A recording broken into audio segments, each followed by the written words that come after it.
You think you know cold? You don't know cold. Cold isn't just a temperature reading on a dashboard. It's a weight. It's a physical pressure that pushes against the glass of the cab, hunting for a crack, a seal that's worn down, a way in. When you're 400 miles north of Fairbanks, on the haul road they call the Dalton Highway, the cold is a living thing, and it hates you. My name is Jack. I drive a Peterbilt 389 fitted with a heavy-duty plow and a salt spreader that's seen better days. The pay is obscene. The hazard pay is even better. But there's a reason they can't keep drivers on this route. It's not the ice. It's not the 18% grades on the Adigun Pass. It's not even the isolation, though that's enough to break most men within a month. It's the things you see when the sun doesn't rise for 60 days. I'm writing this from a motel room in Deadhorse. My hands are still shaking, and I can't get the smell of ozone and rotten meat out of my nose. I need to get this down while it's fresh. Before I convince myself it was just sleep deprivation. Before I go back out there. Because the money is too good to quit, and I'm a desperate man. If you're reading this, and you're thinking about taking a seasonal contract up here in the Arctic Circle, listen to me. Listen to what I found in the Glovebox of Unit 7. When I first climbed into the rig, it smelled like stale tobacco and nervous sweat. The previous driver, a guy named Miller, had left in a hurry. Didn't even pick up his last check. I was doing my pre-trip inspection, checking the hydraulics, kicking the tires, when a beat-up leather notebook fell out from behind the sun visor. It wasn't a logbook. It was a list. Written in frantic, jagged handwriting. The heading just said, Survival. I thought it was a joke. Hazing the new guy. But after last night, I'm following every single letter of these rules. And if you ever find yourself on the Dalton Highway after dark, you should too. Here is what Miller wrote. Rule number 1. Never turn off the engine. I don't care if you have a blowout. I don't care if the temperature gauge is redlining. If the engine dies, the heat dies. If the heat dies, the frost takes the windows in 3 minutes. Once you can't see out, they know you're blind. They like it when you're blind. Rule number 2. Mirrors lie. In the lower 48, objects in mirror are closer than they appear. On the Dalton, objects in the mirror might not be there at all. If you see a passenger sitting in your back seat through the rearview mirror, do not turn your head to look. Keep your eyes on the road. If you acknowledge it, you give it permission to stay. Just turn up the radio and pray it gets bored. Rule number 3. The static. You're going to lose signal. That's a given. But sometimes, the CB radio will cut through the static with crystal clarity. You might hear a voice asking for help. It might sound like a little girl, or your wife, or your dead mother. Do not answer. Do not pick up the MIC. If you transmit your voice, they can triangulate your soul. I know how crazy that sounds. Just don't touch the MIC. Rule number 4. The mile marker 112 anomaly. Between mile 112 and 115, the road geometry doesn't work. The odometer will spin, but you won't move. The trees will loop. You'll pass the same frozen car wreck 3, 4, 5 times. Do not panic. Do not hit the brakes. Maintain a steady 45 miles per hour. If you show fear, the loop tightens. If you stay calm, the road will eventually straighten out. Rule number 5. And this was underlined 3 times so hard the pen tore the paper. If you see a red light in the snow, turn around. It doesn't matter if it looks like a tail light. It doesn't matter if it looks like a flare. It doesn't matter if it looks like a tower beacon. Red light means death. Not a quick death. A slow, cold, unraveling of everything that makes you human. Turn the rig around. Drive the wrong way. Risk a head-on collision with a tanker truck. Anything is better than the red light. I tossed the notebook on the passenger seat and fired up the diesel. The engine roared, a comforting, mechanical beast that shook the frame. I told myself Miller was probably high on meth or suffering from cabin fever. I pulled out of the yard and onto the gravel. The Dalton isn't paved for most of the run. It's a mix of ice, gravel, and permafrost that feels like driving on the surface of the moon. The first 2 hours were standard. Just me, the high beams cutting a tunnel through the darkness, and the endless white void on either side. The heater was blasting, keeping the cab at a cozy 70 degrees while the world outside sat at 40 below. Then, the isolation started to settle in. It's a heavy feeling. The silence between songs on the satellite radio felt aggressive.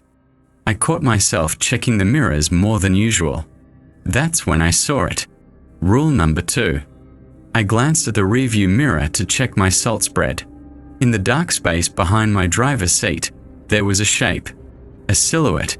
It looked like a man wearing a thick parka, hood up, sitting perfectly still. My heart hammered against my ribs like a trapped bird. My instinct was to whip my head around and scream, "Who the hell are you?"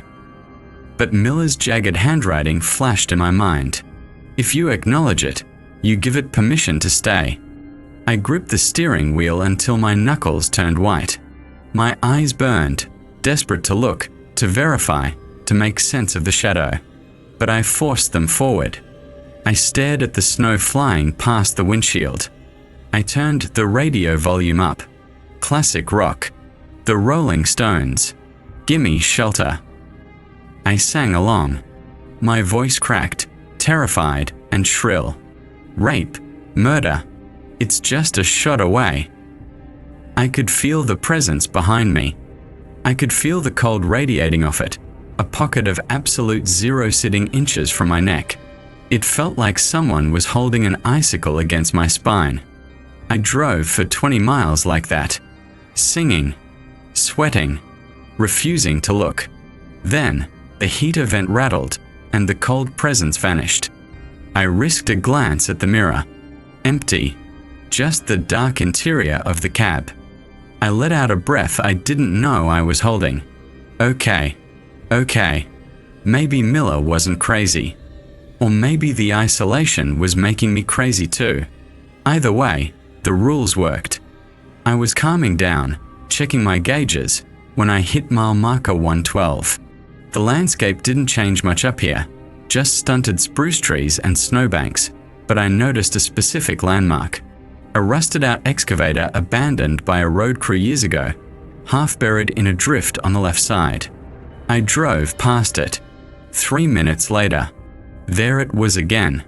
The same rusted excavator. The same drift. Rule number 4. The loop. My stomach dropped. I looked at the odometer. The numbers were rolling up, but I wasn't getting anywhere. Logic screamed at me to slam on the brakes, to get out and check the road. But I remembered the note. If you show fear, the loop tightens. I set the cruise control. 45 miles per hour. I forced my face into a mask of boredom.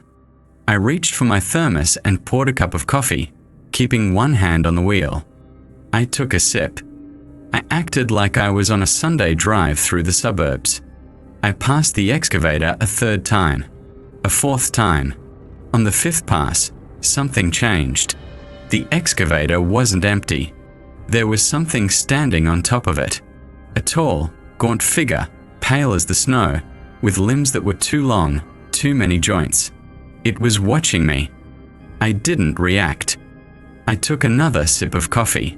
Good coffee, I said out loud to the empty cab. Real smooth. I passed the excavator. The 6th time, the road straightened. The trees changed. The GPS beeped, recalculating the route. I had broken out. I was trembling now.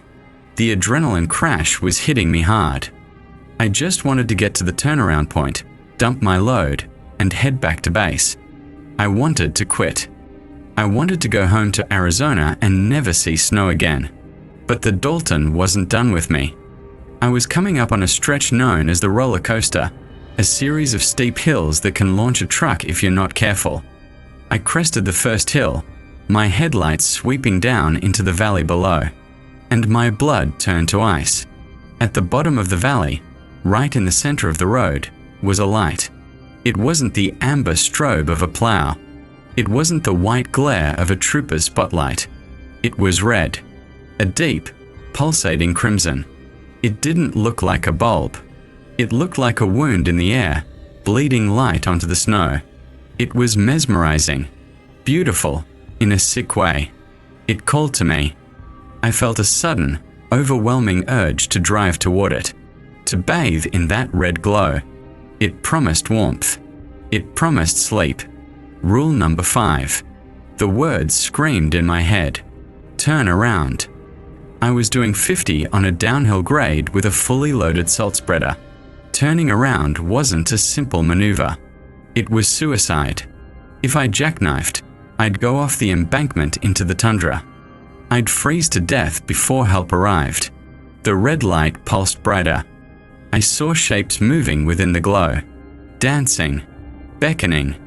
No, I gritted out. I slammed on the brakes, pumping them to avoid locking up.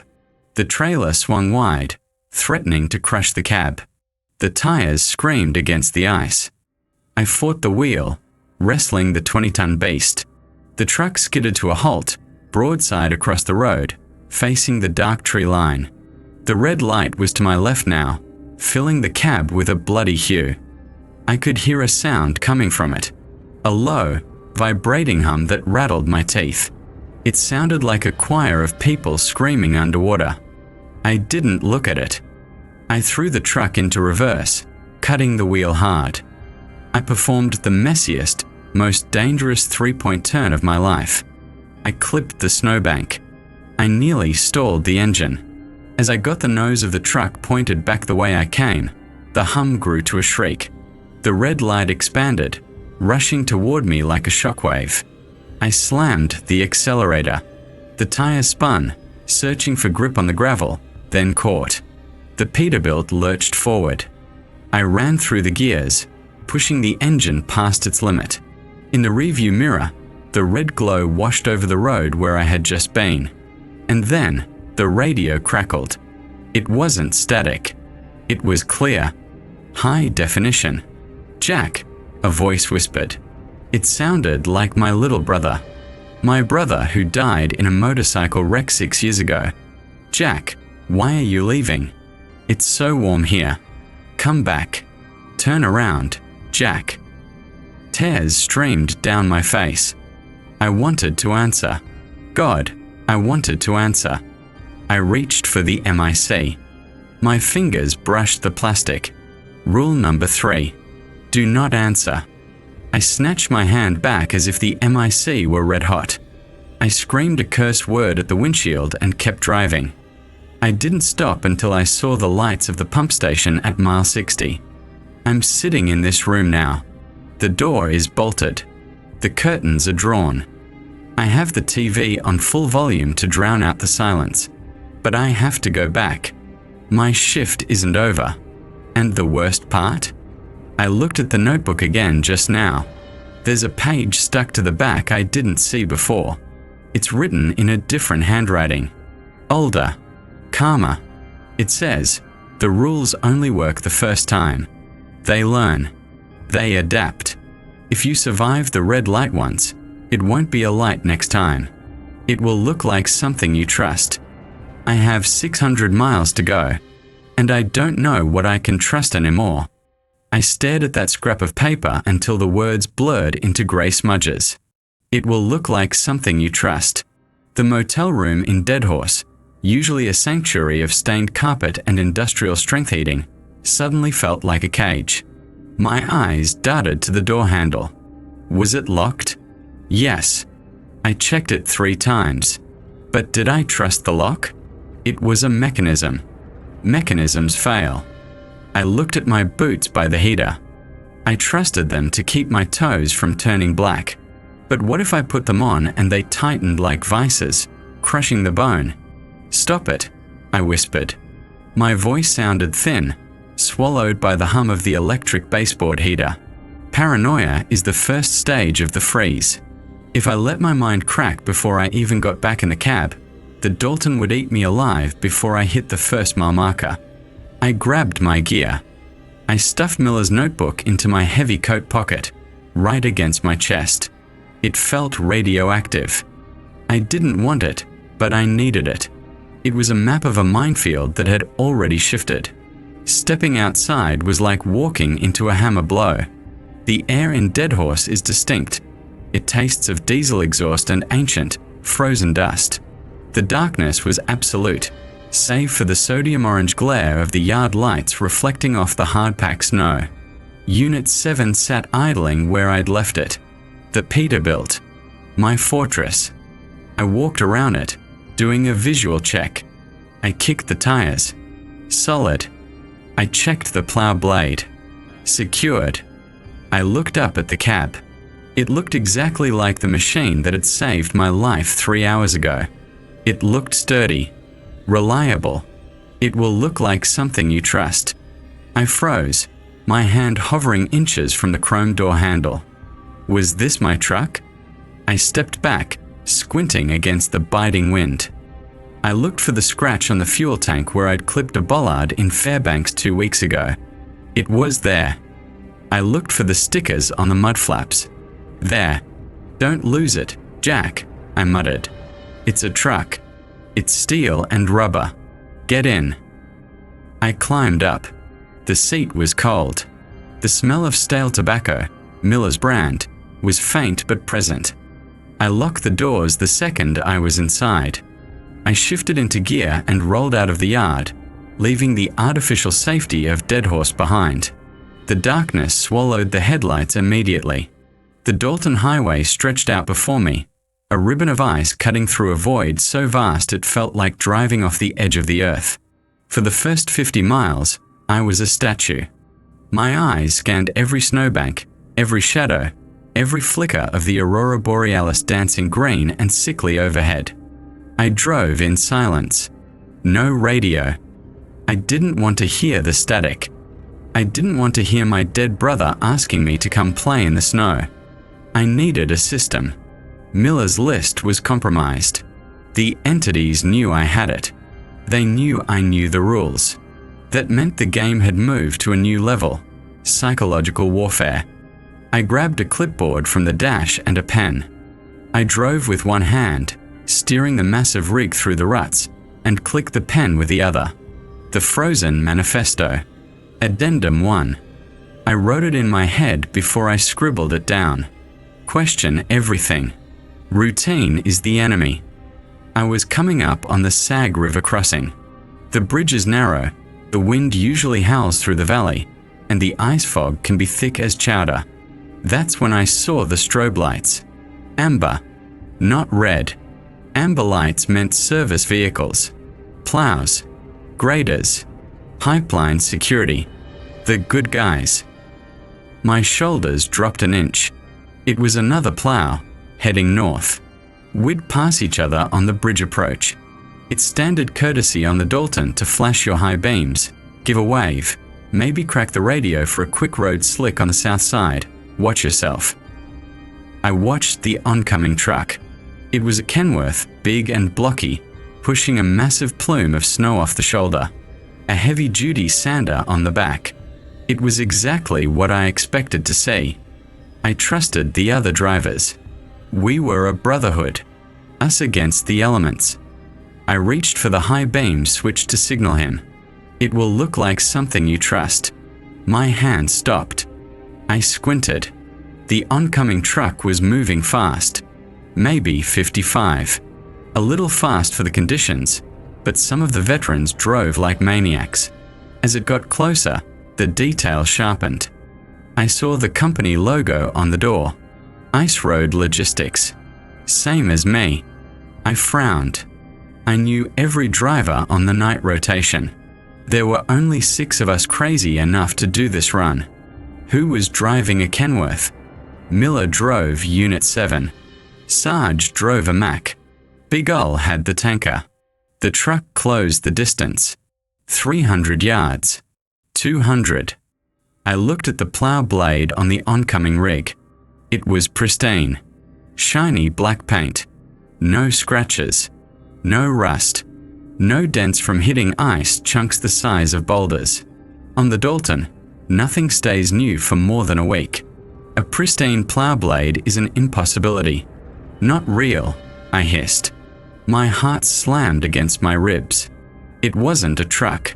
It was a picture of a truck. A high-resolution 3D model rendered by something that didn't understand wear and tear. The Kenworth drifted across the center line.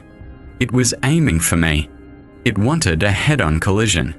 It wanted me to brace, to swerve, to panic. Rule number 2, I shouted at the windshield, my voice shaking. Mirrors lie, but eyes lie too. I didn't hit the brakes. I didn't swerve into the ditch. If I swerved, I'd be stuck. If I was stuck, the cold would get me. I held my line. I drove straight at the oncoming juggernaut. You're not there, I said, gripping the wheel until my fingers cramped. You're not real. You're just light. You're just a trick. The Kenworth loomed, a wall of steel and blinding lights. I could see the driver now. He was wearing a flannel shirt and a ball cap. He looked like my dad who's been in a nursing home in Ohio for 3 years. He was smiling, a wide, toothy smile that split his face in half. I slammed my eyes shut. I floored the accelerator. I don't trust you. I screamed. I waited for the impact, the crunch of metal, the shattering glass, the end. Whoosh, a sound like a vacuum seal popping. I opened my eyes. The road ahead was empty. No truck, no debris, just the swirling snow and the black tarmac. I checked the rearview mirror. Nothing but my own salt spray. I let out a ragged sob, wrestling the truck back into the center of the lane. My hands were trembling so violently I could barely steer. I grabbed the clipboard again. I wrote in erratic, jerky letters. Addendum 2. Perfection is a trap. If it looks too clean, too new, or too familiar, drive through it. I was hyperventilating. I needed to calm down. I reached for my thermos. Coffee. Hot, black, bitter sludge. I trusted coffee. I unscrewed the cap and poured a cup. The steam rose up, smelling rich and earthy. I brought the cup to my lips. It will look like something you trust. I froze. The steam. It wasn't rising. I stared at the cup. The truck was bouncing over potholes, vibrating like a jackhammer, but the liquid in the cup was perfectly still. Flat. Like a pane of dark glass. The steam hung suspended in the air above it, a frozen sculpture of vapor. I threw the cup out the window. It didn't splash. It hit the passing wind and shattered into a million glittering dust motes. They were in the cab. Or they were messing with my perception of the cab. Okay, I said, my voice rising to a frantic pitch. Okay. No food. No drink. Nothing enters the body. Nothing leaves. I had 500 miles to go. The hours bled together into a grey haze of tension. I passed the Arctic Circle sign. I passed the solitary tree that marked the edge of the tundra. My eyes felt like they were filled with sand. Exhaustion was setting in. And with exhaustion comes the slipping of logic. Then, the radio crackled. I flinched, instinctively reaching to turn it off. But it wasn't the CB. It was the AM or FM deck. I hadn't touched it. A song cut through the static. Not classic rock this time. It was a lullaby. A simple, humming melody that I hadn't heard in 30 years. My mother used to hum it when I had a fever. Hum hum, sleep now. Hum hum, safe now. It was warm. The sound actually felt warm. It wrapped around my shoulders like a heavy blanket. My eyelids grew heavy. The tension in my neck evaporated. Just a little nap, a voice in my head whispered. Pull over at the next turnout. Just for 10 minutes. The engine is running. You'll be warm. You can trust sleep. Sleep is natural. Sleep is good. My head dipped. The yellow lines on the road began to blur into a golden river. It felt so right. So logical. I was tired. Dangerous drivers are tired drivers. The safest thing to do, the responsible thing, was to rest. I saw a turnout ahead. A wide, flat area plowed clear of snow. It looked inviting. A haven. I put my turn signal on. Click-clack. Click-clack. The sound was hypnotic. I began to ease the wheel to the right. Rule number 1. A jagged memory spiked in my brain. Never turn off the engine. I won't turn it off, I mumbled to the empty cab. Just idling. Just resting. If you sleep, you blink. If you blink, they move. I shook my head, trying to clear the fog. The lullaby got louder, sweeter. It smelled like lavender and fresh laundry. I was crossing the white line onto the shoulder. The crunch of gravel under the tires sounded like applause. Then, I saw the tracks in the turnout. There were tire tracks leading in, but there were no tracks coming out. And at the end of the drift, half buried, was a shape. It wasn't a car. It was a mound of clothes. A parka. Boots. Laid out perfectly flat, as if the person inside had simply turned into liquid and drained away into the ice. The adrenaline hit me like an EpiPen to the heart. No. I roared. I yanked the wheel to the left. The trailer fishtailed, swinging dangerously close to the edge of the embankment. The tires bit into the ice, screaming in protest. The truck lurched back onto the highway. The lullaby stopped instantly. It was replaced by a sound that I will hear in my nightmares until the day I die. It wasn't a scream. It was a laugh. A dry, rasping, multitonal laugh that sounded like cracking ice and grinding gears. Nice try, the radio hissed. Then dead silence. I slapped my face, hard. Once, twice. The sting kept me grounded. I grabbed the clipboard. The pen tore through the paper. Addendum 3. Your own biology is a traitor. Fatigue is their weapon. Comfort is the enemy. If you feel safe, you are dying. I am at Adigun Pass now, the highest point on the road. The Continental Divide. The weather has turned. The visibility is 0. A whiteout. I'm crawling at 10 miles per hour. The world outside is just a swirling vortex of white violently smashing against the glass. I can't see the road markers. I can't see the edge. But I can see something else. Up ahead, through the blizzard, there is a man standing in the middle of the road. He's wearing a high visibility vest. He's holding a slow stop paddle. He's waving a flashlight.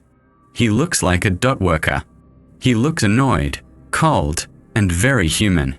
He's signaling me to stop. He's pointing at the ground, mouthing the words road closed. Avalanche. It makes sense. This is avalanche country. If I keep going, I could be buried. The logical thing to do is stop. I trust the DOT. They keep us alive. But as I get closer, the headlights catch his face. He has eyes. He has a nose. He has a mouth. But he isn't shivering. It's 45 below zero with a 30-knot wind. Even in the best gear, a man shivers. A man hunches his shoulders. A man shifts his weight. This thing is standing perfectly, unnaturally still, like a mannequin bolted to the asphalt. And the flashlight beam, it's not casting a circle on the snow. The beam goes through the snow, illuminating the flakes from the inside, turning them into tiny, floating red eyes.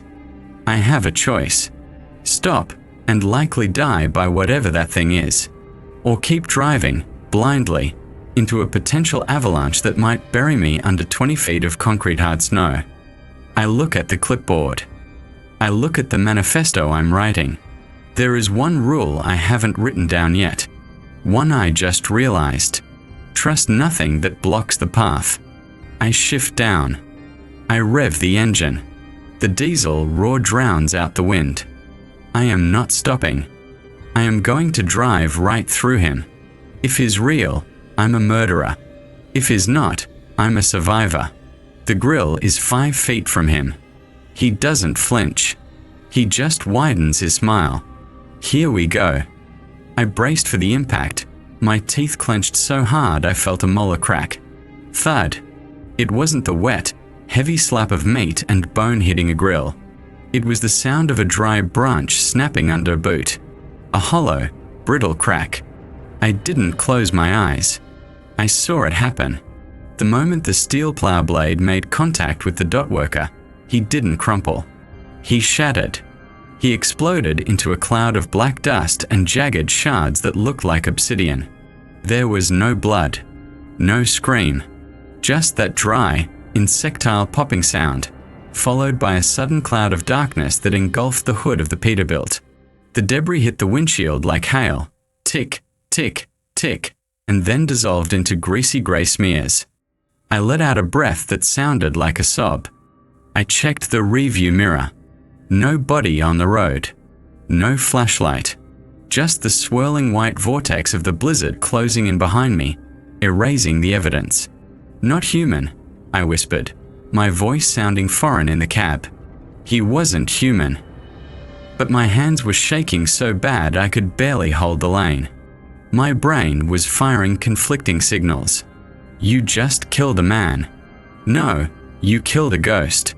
No, you're losing your mind. I was over the crest of Adigun Pass now.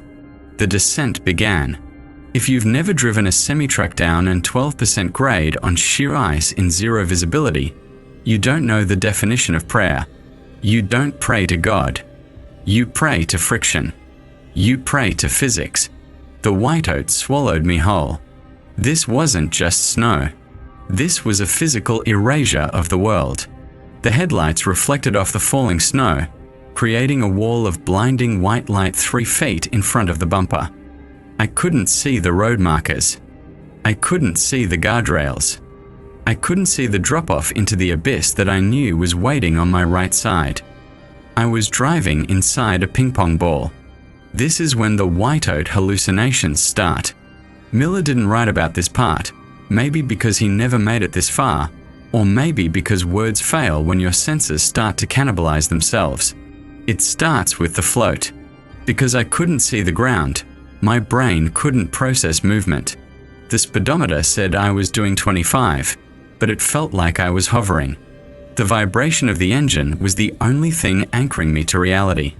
Then, the geometry of the cab started to shift. I glanced at the passenger door. It looked far away. Like 10 feet away. I blinked. It snapped back to normal. I looked at the sleeper berth curtain behind me. It seemed to be breathing, billowing in and out like a lung, even though the air in the cab was still.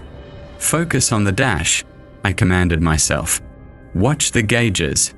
Oil pressure. Air pressure. Pyrometer. I glued my eyes to the dials. They were my only truth. But then the numbers started to rearrange themselves. The speedometer needle wasn't pointing at 25. It was pointing at a symbol I didn't recognize. A rune. A jagged, angry shape that looked like a spider made of knives. I looked at the tachometer. The numbers weren't 1, 2, 3. They were dates. 1998, 2004, 2024. I squeezed my eyes shut for a second, rule 1 be damned about blinking, and snapped them open. The gauges were normal. Keep it together, Jack, I growled. I reached for the radio volume knob to find some static, something to ground me, but I stopped. Rule number 3. The silence was heavy. It pressed against my eardrums. And in that silence, the white void outside began to project things. I saw a house on the side of the road. A nice, 2-story suburban house with a manicured lawn. In the middle of the Arctic tundra. I saw a kid on a bicycle pedaling furiously alongside the truck, keeping pace at 30 miles an hour, his face a blur of motion. Not real, I chanted. Not real. Not real. I grabbed the clipboard. I needed to write. Writing made it linear. Writing made it logic. Addendum 4. The whiteout is a mirror. It shows you what you miss. It shows you what you fear. Do not look at the scenery. There is no scenery. There is only the road you cannot see. As I finished scrawling the note, a light flashed on the dashboard. Not a warning light. My phone. I have a sturdy mount for my cell phone on the dash. Up here, it's usually a paperweight. There is no cell towers within 200 miles of Adigan Pass. No signal. No data. Nothing. But the screen was lit up. My heart hammered a frantic rhythm against my ribs. I looked at the screen. Emergency alert. Amber alert. Fairbanks, AK. An amber alert. Up here. I shouldn't have looked.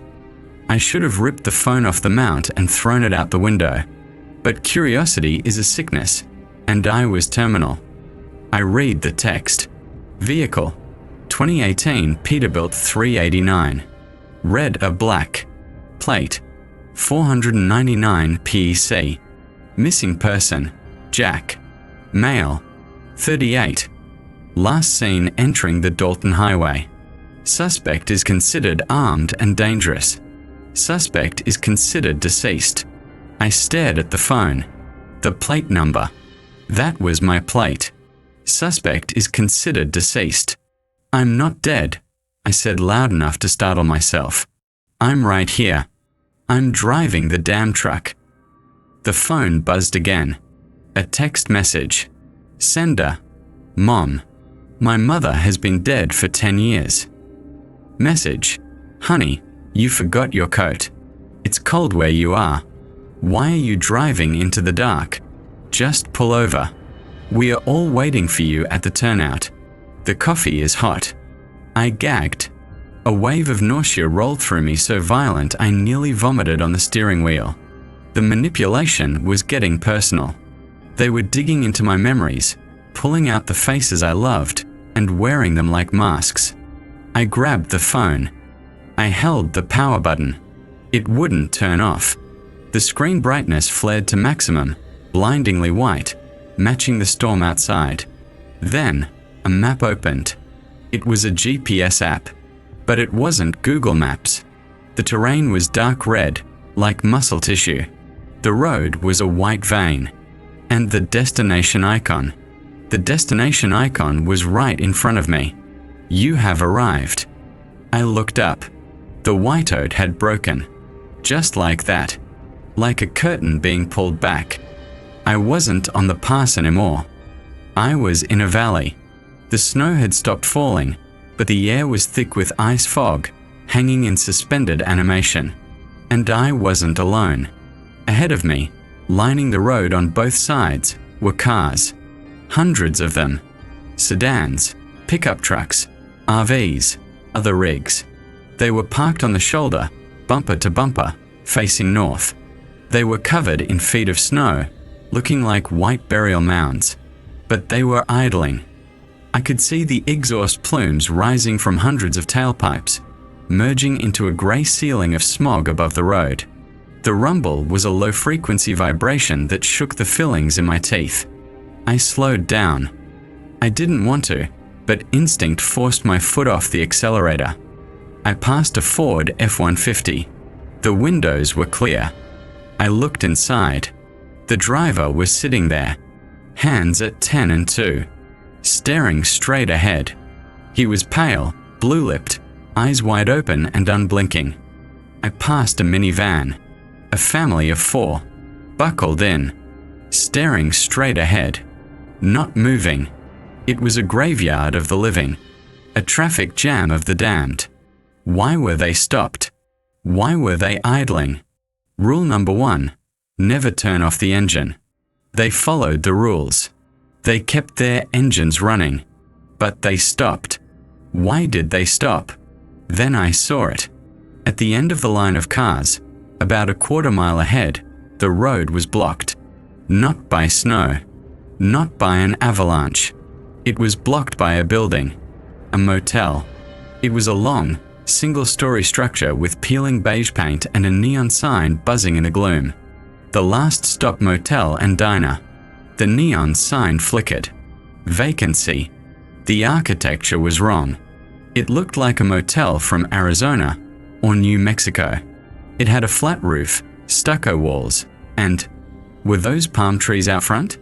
Yes. Frozen, dead palm trees, drooping under the weight of the Arctic snow. It was a hallucination. It had to be. A memory plucked from my brain of home, transplanted here to drive me mad. But the cars were real. The exhaust was real. The smell of unburnt fuel was choking me. I checked my mirrors. The road behind me was gone. The whiteout had closed the door. I couldn't back up. My only path was forward, through the parking lot of this impossible motel. I crept the Peterbilt forward, weaving through the narrow lane left between the idling cars. I looked at the drivers as I passed. Some of them turned their heads. They didn't look at me with anger or fear. They looked at me with envy. A woman in a Subaru mouthed a word at me as I passed. I read her lips. Run. I approached the motel. The windows of the diner were glowing with a warm, yellow light. I could see silhouettes moving inside, drinking coffee, laughing. It looked so inviting. My body screamed for it. I wanted to stop. I wanted to lie down in a warm bed. Comfort is the enemy. I clenched my jaw. I am not stopping. I am driving through the lobby if I have to. I aimed the truck at the gap between the motel office and the diner. It was a narrow alley, barely wide enough for the rig. As I rolled past the diner window, I looked in. I wish I hadn't. The people inside weren't people. They were unfinished, like clay sculptures that had been abandoned halfway through. A man in a booth had no face, just a smooth surface of flesh. A waitress pouring coffee had an arm that branched into 3 hands. And sitting in the booth nearest the window, looking directly at me, was Miller, the driver who left the notebook. He looked terrible. His skin was grey, his eyes sunken pits of black rot. He was holding a coffee mug with both hands. He saw me. He raised the mug in a toast. And then he slammed it against the window. He didn't scream. He just mouthed the words, "They are in the back." I slammed the accelerator. The Peterbilt roared, surging forward through the alleyway. I scraped the mirrors against the stucco walls, tearing the passenger side mirror off with a screech of metal that sounded like a wounded animal. I burst out the other side of the motel complex and back onto the open road. I didn't look back. I didn't care about the mirror. Rule number 2 said mirrors lie anyway. Now I didn't have to worry about one of them. I drove for 10 miles with my heart trying to beat its way out of my throat. The landscape opened up again. The false valley was gone. I was back on the tundra.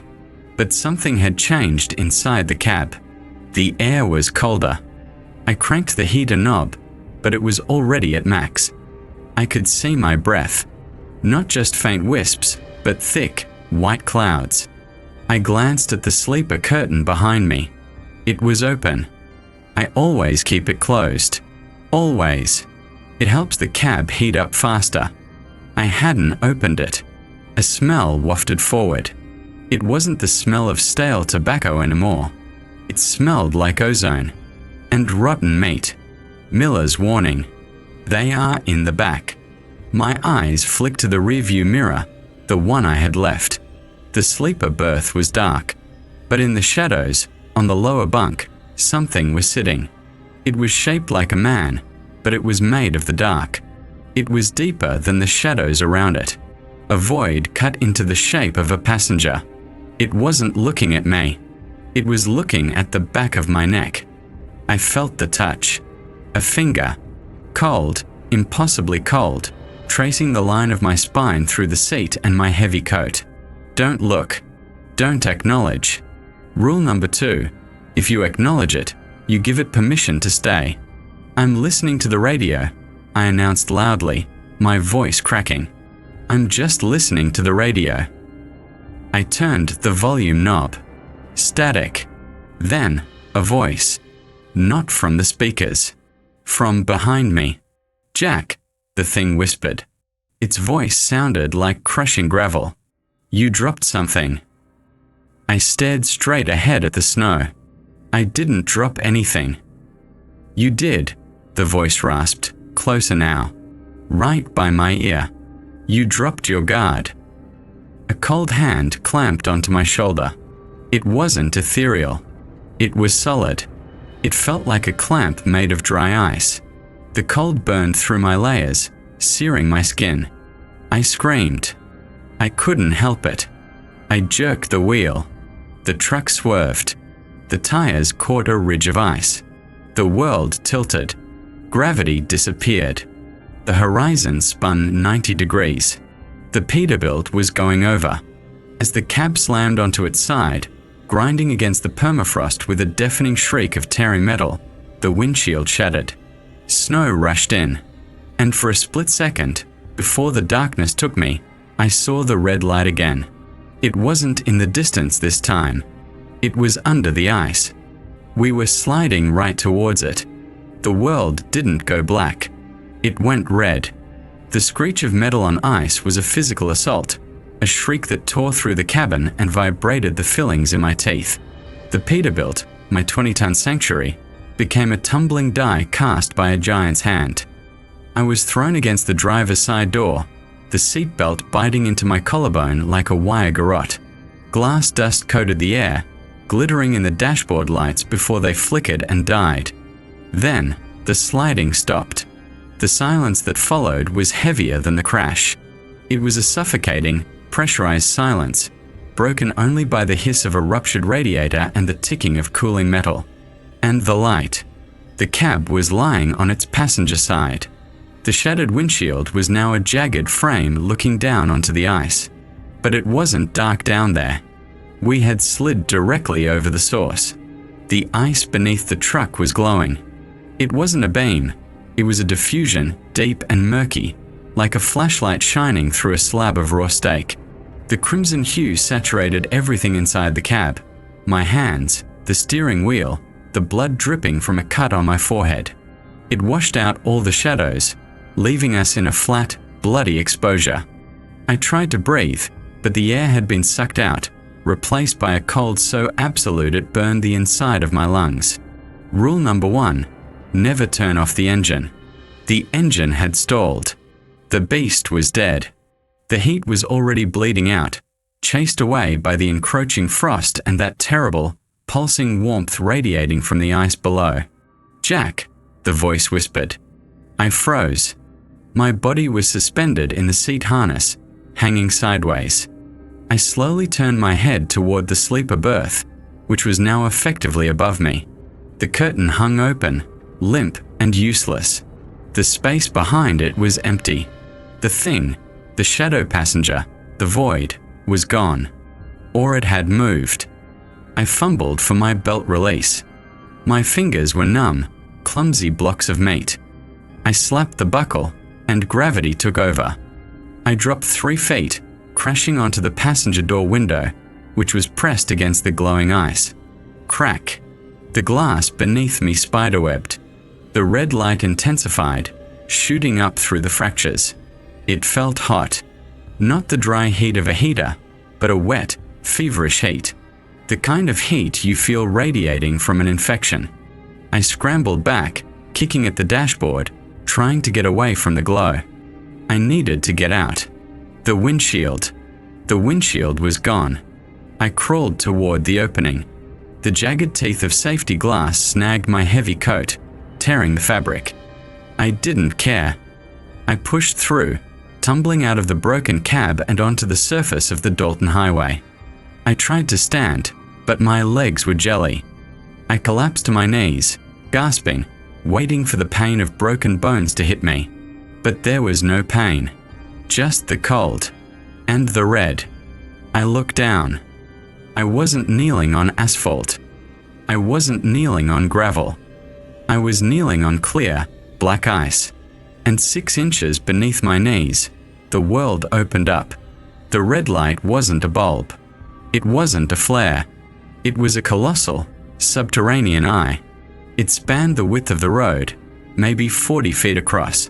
The pupil was a vertical slit of deeper, blacker darkness, and the iris was a swirling nebula of crimson bioluminescence.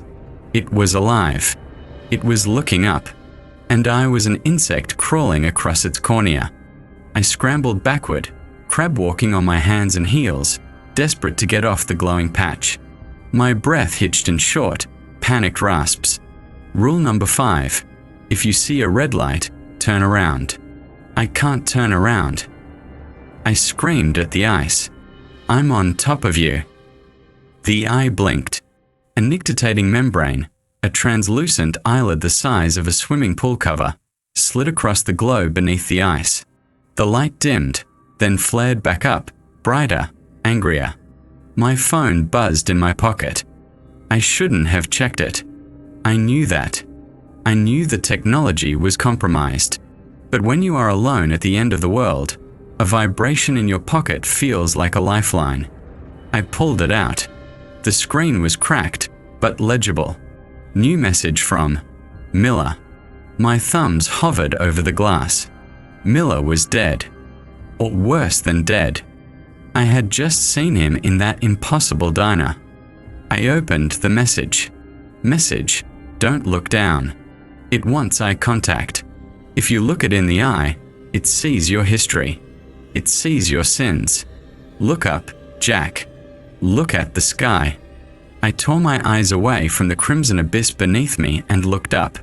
The sky above the Dalton Highway is usually a canvas of stars or the green ribbon of the aurora. But tonight, the sky was wrong. The clouds were low, heavy, and churning, and they were reflecting the red glow from below, turning the atmosphere into a bruised, purple dome. But there was something else. Standing on the ridge of the embankment, silhouetted against the bruised sky, was a figure. It was wearing a parka. It stood tall, rigid. I squinted, wiping blood out of my eye. Help! I croaked. Hey! I crashed. I need help. The figure didn't move. It didn't wave. Then, a second figure walked up the ridge to join it. Then a third. Within seconds, the ridge line was lined with them. 20, maybe 30 silhouettes. They weren't moving toward me. They were just watching. And then, they all raised their arms in unison, pointing, not at me, at the truck. I looked back at my Peterbilt. The massive rig lay on its side like a slain buffalo. The headlights were dead. The running lights were dead. But the sleeper berth. A soft, blue light was emanating from the sleeper berth vents. A domestic light. The light of a television screen. And I heard it, clear as a bell in the frozen air. The sound of a laugh track. A sitcom. Canned laughter bubbling up from the wreck of my truck. Curiosity is the hook they use to drag you in. The absurdity of it. Why would a TV be playing in a dead truck? I took a step toward it. Stop. I froze. That wasn't my thought. That was the clipboard voice. The survivor voice. I reached into my coat. The notebook was still there. I pulled it out, along with the clipboard I had stolen from the dash before the crash. My pen was broken, leaking ink onto my glove. I used the nub of the pen to scratch into the paper, pressing hard enough to tear it. Addendum 5. Disasters are stage plays. The crash was the opening act. The audience is watching from the ridge. Do not perform for them. Do not investigate the anomaly in the wreck. Walk away. Walk away. To where? Deadhorse was 60 miles north. Coldfoot was 100 miles south. The temperature was dropping. I could feel the mucus in my nose turning to ice crystals. Without the shelter of the cab, I had maybe an hour before hypothermia made me drowsy. 2 hours before my heart stopped. But the truck was occupied. The blue light in the sleeper berth flickered, casting long, dancing shadows against the snow. Jack, a voice called from the cab. It wasn't the monster's voice. It wasn't my brother. It was me. It was a recording of my own voice, played back with perfect fidelity. "Good coffee," the voice from the truck said. "Real smooth." Then the canned laughter again. "I don't trust you," I whispered. I turned my back on the truck. I turned my back on the crimson eye beneath the ice. I started walking north. The wind picked up immediately, as if punished for my decision. It shrieked across the tundra, carrying sharp granules of ice that scoured my exposed skin. I pulled my hood up, cinching it tight until only my eyes were visible. Step, crunch, step, crunch. The red glow of the ice faded behind me, but the sense of being watched never left. The figures on the ridge were following me. I could see them in my periphery, keeping pace, moving with a fluid grace that no human in snow gear should possess. I needed a landmark, a mile marker, a pipeline access gate, anything steel and man-made that I could break into. After 20 minutes of walking, the adrenaline began to fade, replaced by the crushing weight of the cold. My toes were numb. My fingers burned. My thoughts began to drift. Why is it so cold? It shouldn't be this cold. Alaska is beautiful. The snow is soft. No, I grunted, slapping my thigh. Pain is good. Pain means nerves are alive. I looked down at the road to ensure I was still on the pavement. The road was gone. I stopped. I spun around. I was standing in a field of snow. Deep, untouched powder. No tire tracks. No asphalt. No gravel. I checked my internal compass. I had been walking straight. I hadn't turned. How did I lose the highway? Rule number 4. The road geometry doesn't work. I wasn't just in a loop. I had walked off the map. "Okay," I said, my voice trembling. "Okay. Logic. If the road is gone, the pipeline must still be there." The Trans-Alaska Pipeline runs parallel to the Dalton for almost the entire length. It's a 4-foot-wide steel artery carrying crude oil. It's warm. The oil flows hot. If I could find the pipeline, I could huddle under it. I could find a vertical support beam and maybe climb up, get close to the heat of the pipe. I scanned the horizon. To my right, about half a mile away, I saw the familiar silver snake hovering above the tundra on its metal legs. The pipeline. I started trudging toward it. The snow was waist-deep here. Every step was a battle. My heart hammered against my ribs, a frantic bird trapped in a cage of bone. As I got closer, I noticed something wrong with the pipeline supports. Usually, they are H-beams. Steel. Structural. These supports were organic. They looked like legs. Massive, chitinous legs ending in sharp points dug into the permafrost. And the pipe itself wasn't silver. It was a dull, fleshy grey, pulsing rhythmically. Thump, thump. Thump, thump. It wasn't a pipeline. It was a vein. An artery of the earth, exposed and throbbing. I stopped. "Not real," I hissed. "Whiteout hallucination. It's just a pipe. It's metal. Trust the infrastructure.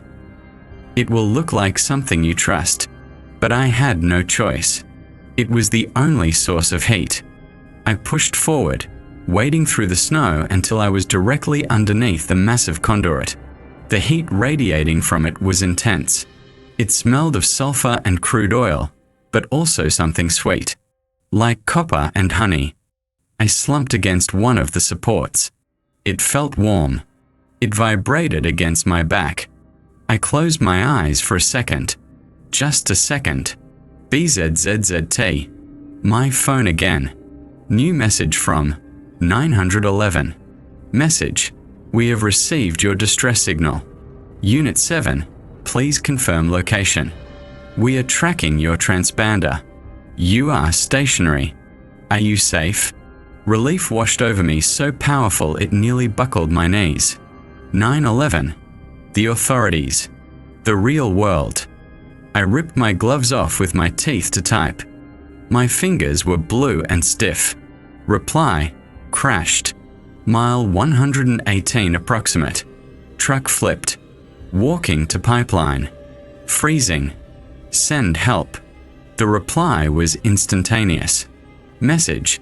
Stay where you are, Jack. We see you. We are the lights on the horizon. Look south. I looked south, back the way I came. Through the swirling snow, I saw lights. Two bright, white beams cutting through the dark. Headlights. A truck. Yes.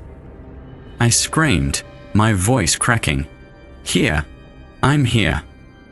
I waved my arms frantically.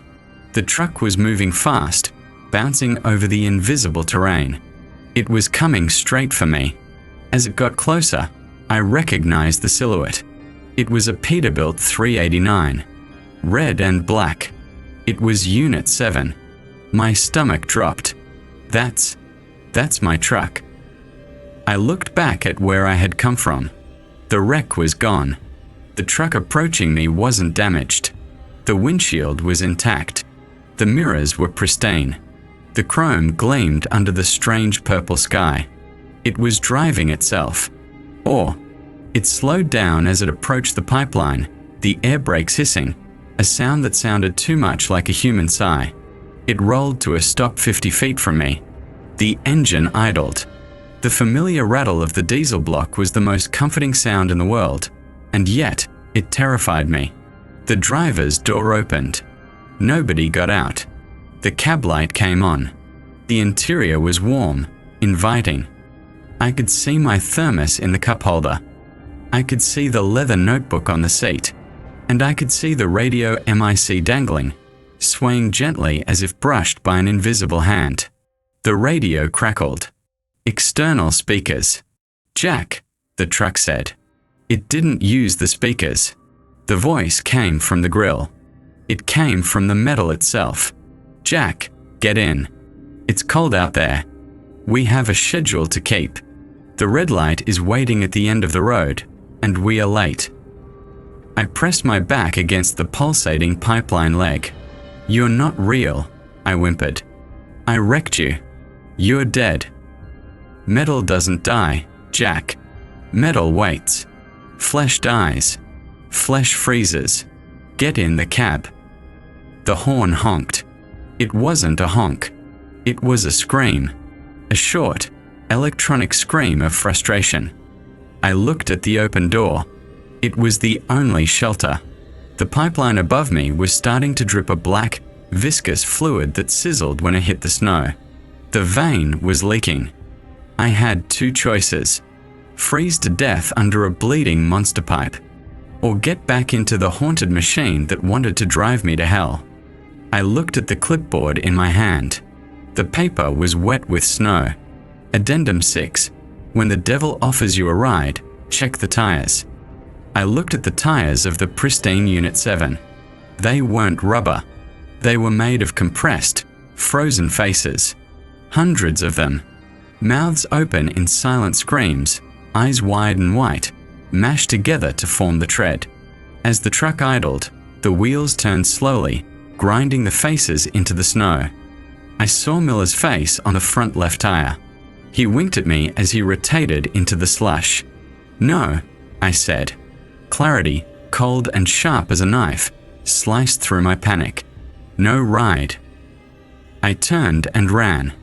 I ran directly underneath the pipeline, using the massive conduit as a roof. I ran north, stumbling, falling, getting up again. Behind me, the truck roared. It didn't turn around. It just revved the engine, a sound of predatory anger. I ran until my lungs burned like I had inhaled fire. I ran until the sound of the truck faded into the howling wind. I collapsed. I was lying face down in the snow beneath the pipeline. I couldn't move another inch. This was it. This was the end. The freeze would take me now. My cheek was pressed against the ice. And through the ice, faint but growing, I saw it. A red glow. I wasn't back at the crash site. The light was everywhere. The entire Dalton Highway, the entire pipeline route. It was all built on top of the entity. The ice was just a thin skin over a sea of crimson horror. I closed my eyes. I refused to look. Hey. A voice. A real voice. Not a radio. Not a ghost. A human voice, muffled by a scarf. I snapped my eyes open. Standing over me was a woman. She was wearing a heavy, dirty Carhartt jacket and snow pants that were patched with duct tape. She had a shotgun slung over her shoulder and a pair of snowshoes on her back. She wasn't glowing. She wasn't smiling. She looked tired, pissed off, and very, very solid. She kicked my boot. "You alive, trucker?" I couldn't speak. I just nodded. She looked at the pipeline above us, then back at the darkness where the truck had been. "You're loud," she said, her voice rough. "You're broadcasting fear on every frequency. You're gonna wake up the big ones." She reached down, a hand calloused and stained with grease, missing the tip of the pinky finger. A real hand. "Get up," she commanded. "We have to move. The crimson glow is rising. If we are not inside the perimeter before the sky matches the ground, you're going to become part of the pavement." I reached up. I took her hand. It was warm. Human warm. She hauled me to my feet with surprising strength. "Who are you?" I managed to wheeze. She didn't smile. She just adjusted her shotgun. "I'm the one who reads the logbooks," she said. "Name's Sarah. I drove Unit 4 before the static took my voice. Now, shut up and walk in my footprints. Rule number 6, new guy, don't break the trail." She turned and started walking into the dark, away from the pipeline, away from the road. I looked back one last time. In the distance, the pristine Unit 7 had turned on its high beams. They were sweeping the tundra, searching. And beneath the snow, the red light pulsed in time with my heartbeat. I turned and followed Sarah. I stepped exactly where she stepped. I clutched my clipboard to my chest. Addendum 7. There are others. But trust is earned in blood, not words. We walked into the void, and for the first time in 400 miles, the red light didn't follow. But the night was long, and we were still a long way from dawn. Walking in Sarah's footprints wasn't just a suggestion. It was a choreograph of survival. The snow around us wasn't just snow. It was a camouflage for the pitfalls, the hollows, and the things that waited just beneath the crust. Every time I placed my boot into the depression her snowshoe had left, I felt a momentary click of safety, like fitting a key into a lock. The wind howled, a physical weight pushing us sideways, screaming in a register that sounded too much like a choir of children.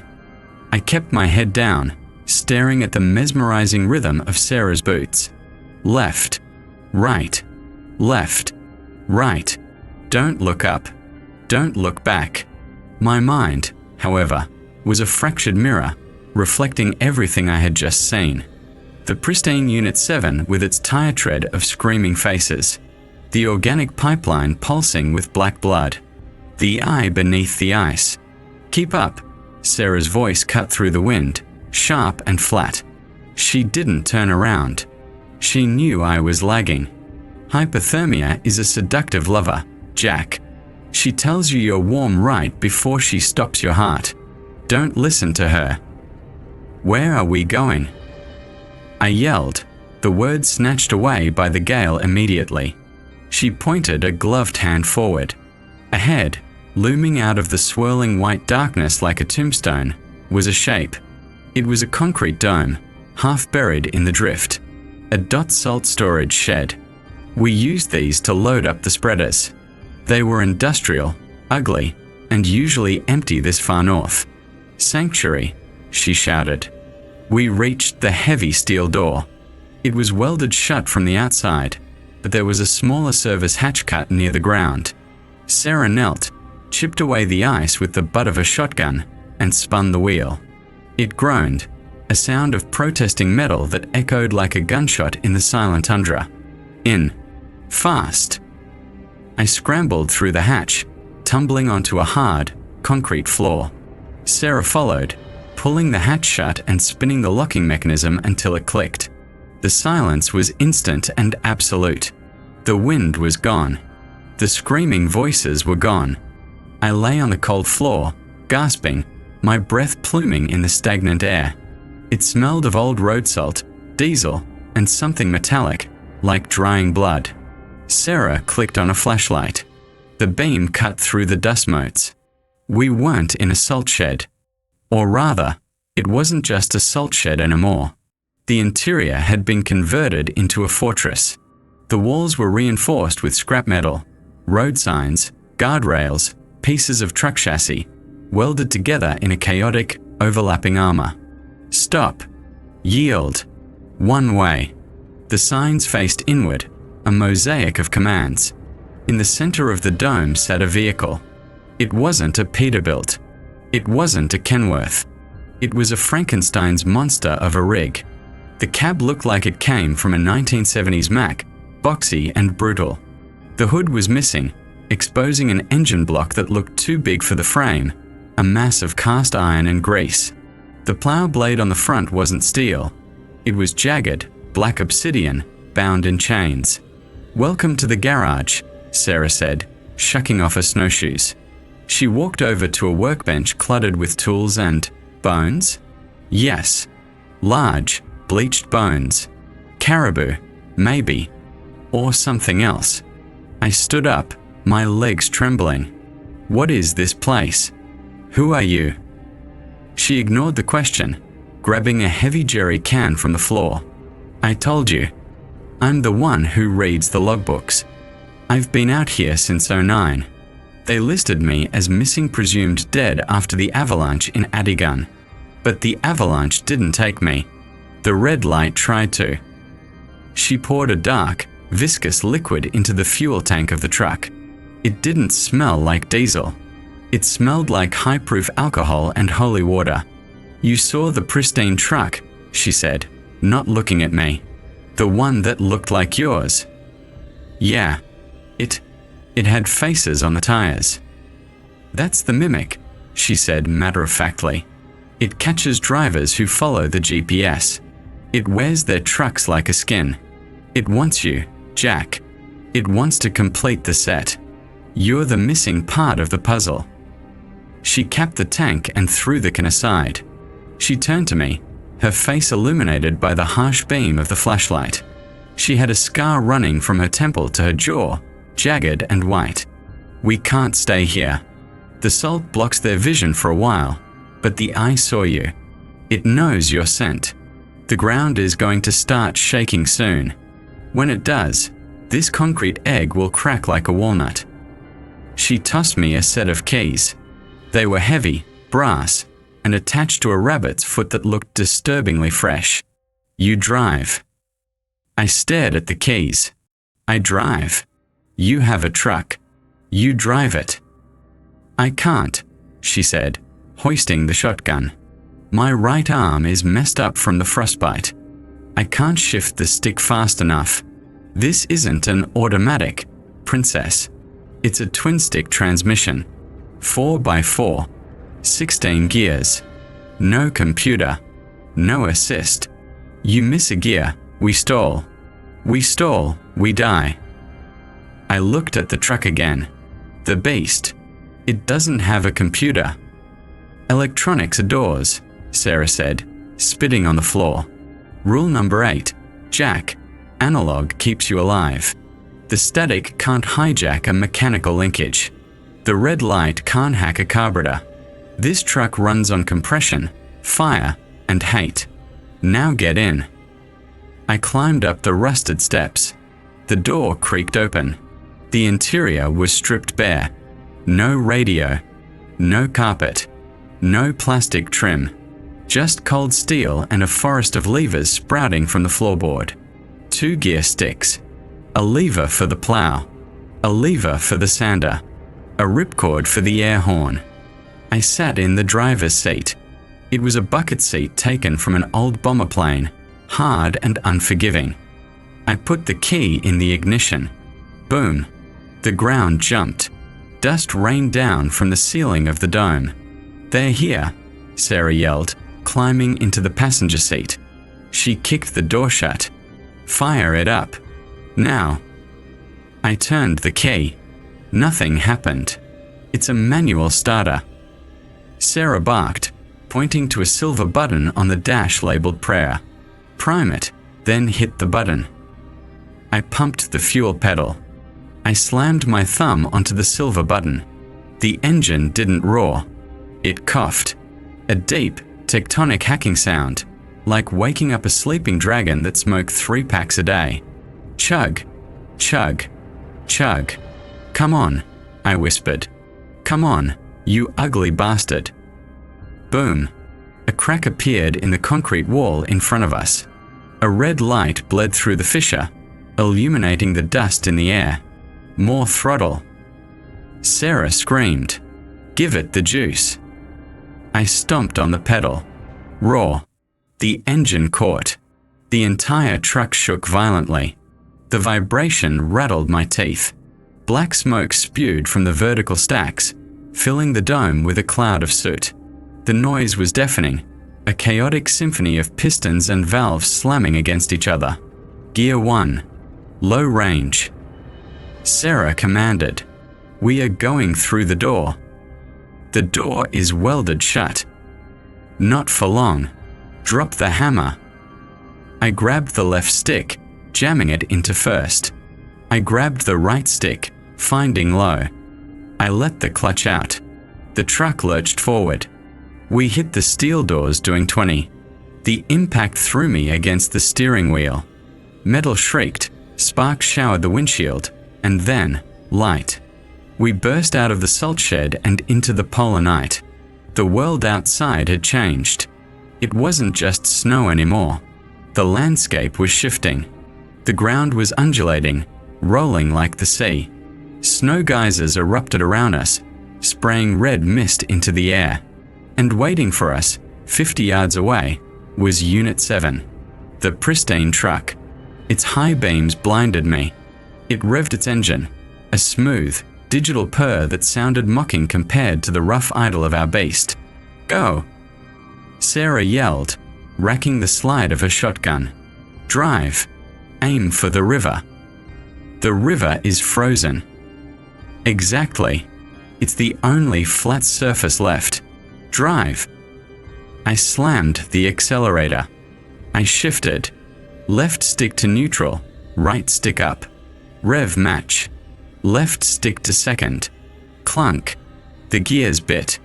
The truck surged. We tore across the tundra, bouncing over frozen tussocks that threatened to flip the rig. The steering wheel fought me, kicking back against my palms with enough force to break thumbs. There was no power steering. This was brute force. I checked the mirror. The pristine Unit 7 was following. It didn't bounce.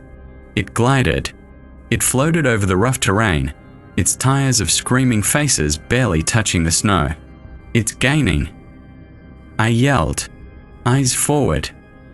Sarah shouted. She rolled down her window. The freezing wind screamed into the cab. She leaned out, aiming the shotgun backward. Boom. She fired.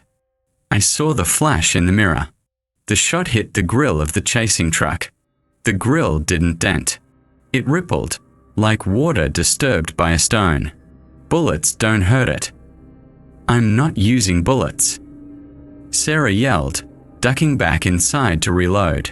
"I'm using rock salt and shavings from a crucifix. It slows the signal." We hit the embankment of the Sag River.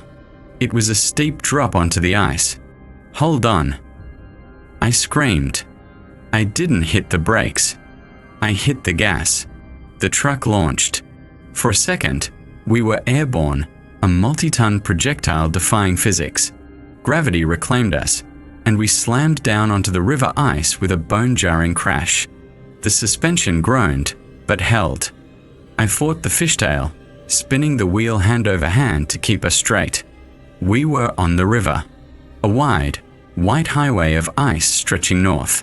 Gear shift, Sarah commanded. We need speed. That thing doesn't have a governor. I worked the twin sticks. It was a dance I hadn't done in years.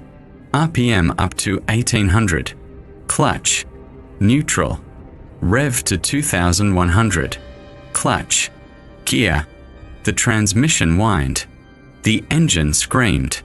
We picked up speed. 40. 50. 60. The ice below us was translucent. As we sped up, I looked down. The red glow was chasing us under the ice.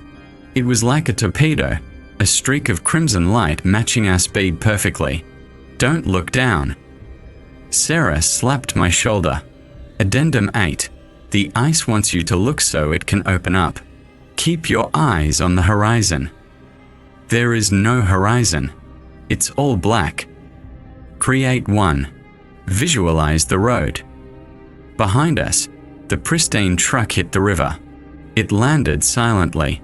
It accelerated, closing the gap.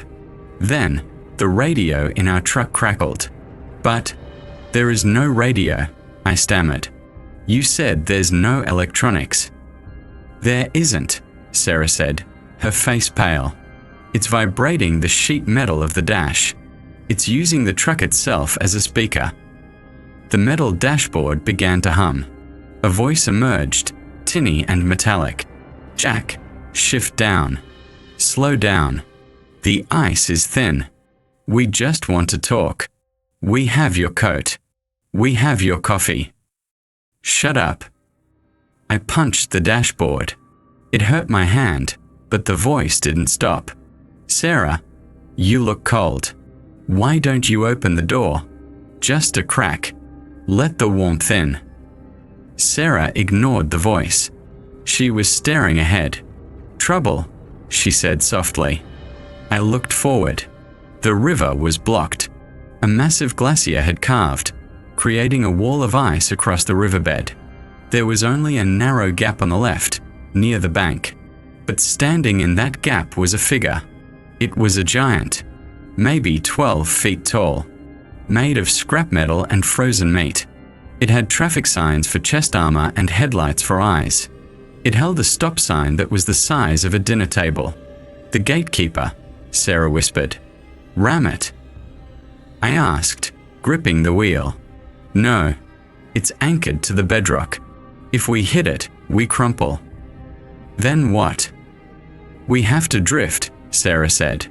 We have to slide sideways through the gap before it can grab us. In this, it's a 20-ton truck. You can't drift a plow truck. Physics is a suggestion out here, Jack. It's all about will. You drive a snowplow, then plow. The pristine truck was right on our bumper now. I could feel the cold radiating from it. Okay, I breathed. Gear shift and prayer. I pushed the engine to redline. The tachometer needle was buried. We were 200 yards from the giant. Now. Sarah yelled. I slammed the clutch. I downshifted 3 gears at once, a maneuver that should have exploded the transmission. The engine roared in protest. I ripped the wheel hard left, then snapped it back right. I pulled the air brake lever for the trailer. Even though we had no trailer, the valve dumped air, locking the rear diffs. The rear of the truck swung out. We were sliding sideways down the river at 70 miles an hour. The world was a blur of white and black. The giant raised its massive stop sign to crush us. We slid right under its swing. The obsidian plow blade on our front clipped the giant's leg. Crack. The sound was like a cannon blast. The giant roared, a sound of twisting metal. We spun through the gap, the rear bumper missing the ice wall by inches. I slammed the sticks back into gear. I hammered the gas. The tire spun, caught traction on the rough ice, and shot us forward. We were through. I checked the mirror. The pristine Unit 7 tried to follow. It didn't drift. It tried to turn. It slammed into the giant. The impact was blinding. A blue explosion of metal and magic. The giant collapsed on top of the truck, burying it under tons of ice and debris. Got him! I yelled, adrenaline flooding my system like fire. For now, Sarah said, checking her shotgun. But look at the fuel gauge. I looked at the analog dial. It was dropping. Fast. We have a leak. No, Sarah said grimly. We are burning holy water and diesel at a rate of a gallon a mile. We are running rich to keep the engine hot enough to ward off the cold. How much do we have? Enough to get to the turnaround, she said. Maybe. What's at the turnaround? Sarah looked at me, her eyes dark and serious. The end of the road, Jack. The real end. Mile marker dead. That's where the red light comes from. And that's where we have to kill it. I gripped the wheel. My hands were blistered, my head was pounding, and I was driving a truck made of junk through a frozen hellscape. I reached for my clipboard. It was jammed between the seats. I grabbed the pen. Addendum 9. The vehicle is an extension of the soul. If the mind stalls, the engine dies. Keep the RPMs high. Keep the fear low. Hey, Jack, Sarah said, her voice softer now. Yeah. You shifted good back there. Real smooth. It was the first compliment I'd heard in what felt like a lifetime. It warmed me more than the heater ever could. Don't get used to it, I muttered, shifting into high range. We've got miles to go. The river opened up into a delta. The ocean was ahead. The frozen Arctic Ocean. And rising from the ice, miles out in the black void, was a lighthouse. But the light rotating at the top wasn't white. It was red. It swept across the ice, a crimson searchlight hunting for us. That's it, Sarah said. The source. What is it? A lighthouse? No, Sarah said, loading a shell into the chamber. It's a drill rig. An abandoned Soviet exploratory rig from the Cold War. They drilled too deep. They found something down there that wasn't oil. And we are driving toward it. It's the only way home, Jack. We have to cap the well. I laughed. A dry, hysterical sound. I'm a snowplow driver, I said. Not a demolition expert. Tonight, Sarah said, staring at the red beam cutting through the dark. You're whatever the road needs you to be. I looked at the fuel gauge. Quarter tank. I looked at the temperature gauge. It was falling. The cold outside was trying to strangle the engine. I reached into my pocket and pulled out the crumpled picture of my brother. I jammed it into the crack of the dashboard. Watch me, kid, I whispered. I grabbed the gear sticks. Ready? I asked Sarah. She nodded. Sang Sovia Kornuyan. I whispered the phrase I'd seen scrawled on the dashboard in faded marker. Gear shift and prayer. I floored it. The beast roared, spewing black smoke and defiance, charging straight into the red eye of the god beneath the ice. The static on the dashboard rose to a scream. Turn around, Jack. Turn around. Not this time, I gritted out. I flipped the switch for the salt spreader. Let's salt the earth, I said. And we drove into the light. The light wasn't just visual. It was a physical pressure, a tsunami of red gelatin that hit the windshield and didn't splash. It stuck. The wipers screamed against the glass, smearing the crimson glow but failing to clear it. Inside the cab, the temperature skyrocketed. 1 second we were freezing, fighting the Arctic void. The next, the air tasted of copper and boiling blood. Steady. Sarah roared over the shrieking static. She was holding onto the dashboard with her good hand, her knuckles white. Don't fight the wheel. Let the ruts take us. There are no ruts. I yelled back, my voice sounding distant in my own ears.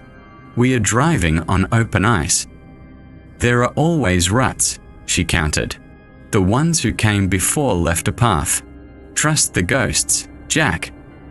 The beast, our Frankentruck, was vibrating so hard I couldn't feel my hands.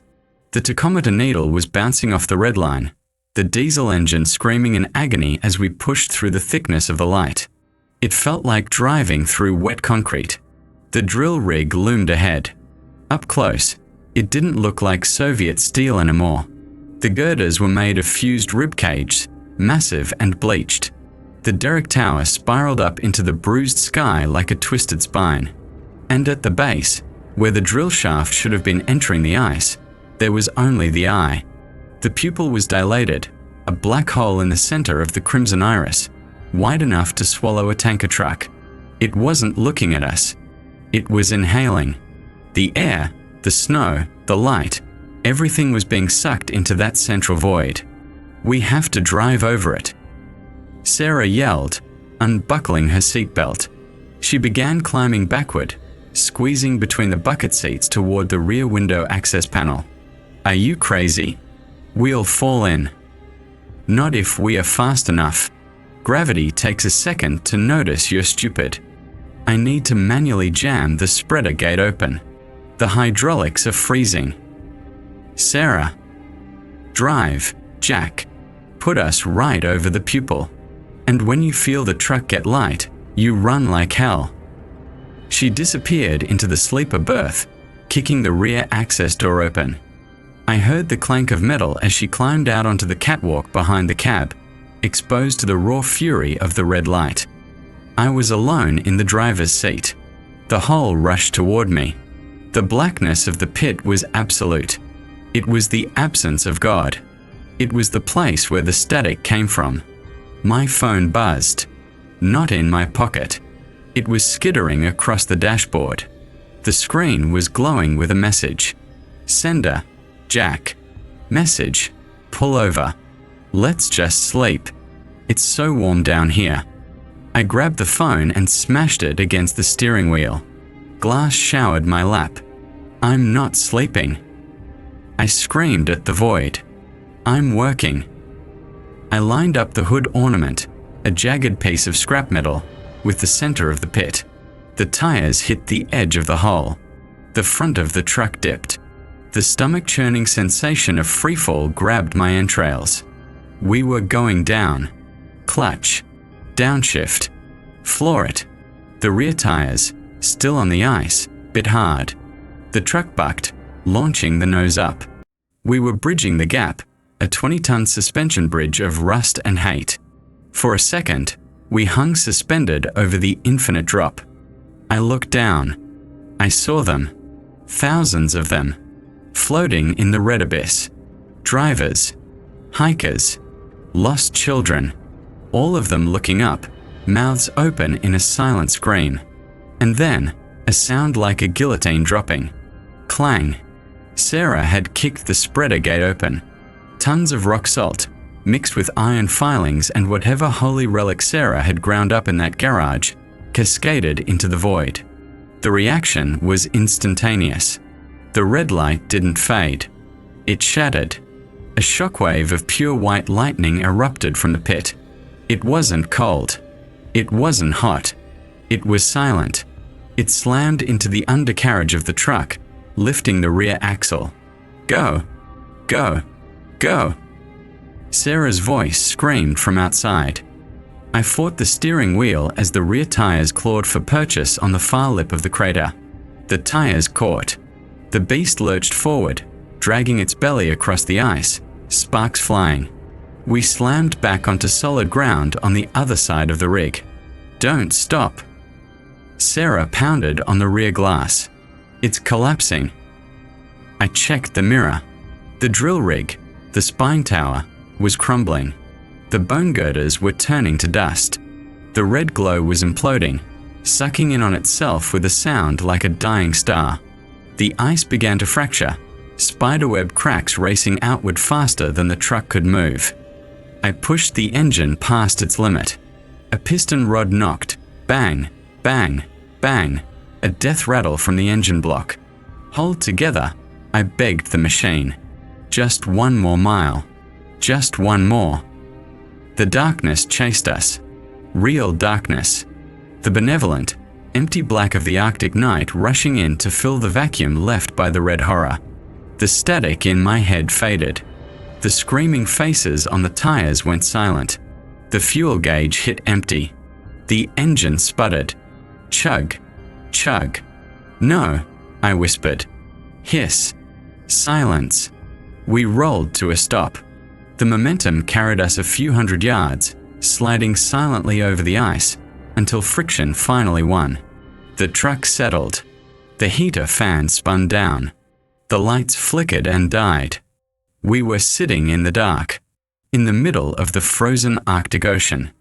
I sat there, gripping the wheel, my chest heaving.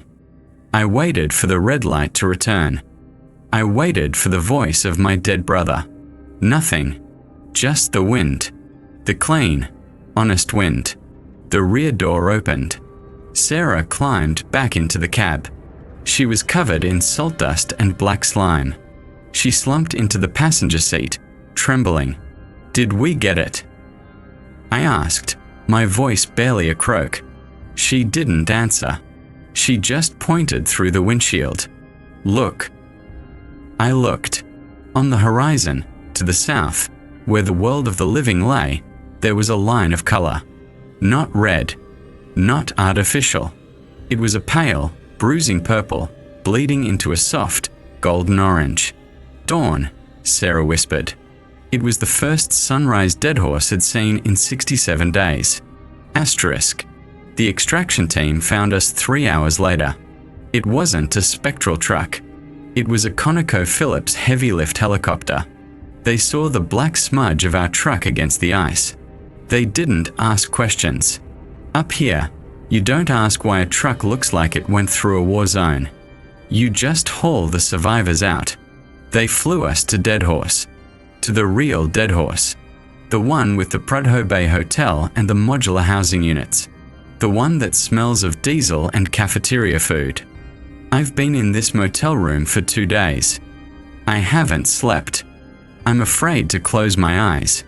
I'm afraid that if I blink, I'll be back on the ice, hanging over the pit. Sarah is gone. I asked the flight crew about the woman with the shotgun and the scarred face. They looked at me like I had frostbite on the brain. You were alone in the truck, buddy, the pilot told me. Just you and a whole lot of empty salt bags. I wanted to argue. I wanted to scream. But then I remembered the garage. I remembered the logbooks. I'm the one who reads the logbooks. Maybe she was never there. Maybe she was just the part of my brain that wanted to survive, manifesting as a mean woman with a shotgun. Or maybe she's still out there, waiting for the next poor soul who misses a gear on the Adigun Pass. I have my clipboard. I have the notebook. I'm sitting at the small desk in the room. The TV is on. CNN. The stock market. Politics. Normal things. The volume is low, but I can hear it perfectly. No static. I look out the window. The sun is up. It's barely scraping the horizon, casting long, blue shadows across the snow, but it's there. The world looks flat, grey, and industrial. It's the most beautiful thing I've ever seen. I have a flight booked to Phoenix in 4 hours. I'm leaving the truck. I'm leaving the check. I'm leaving the coat. But before I go, I have to finish the list. Because someone else is going to come up here.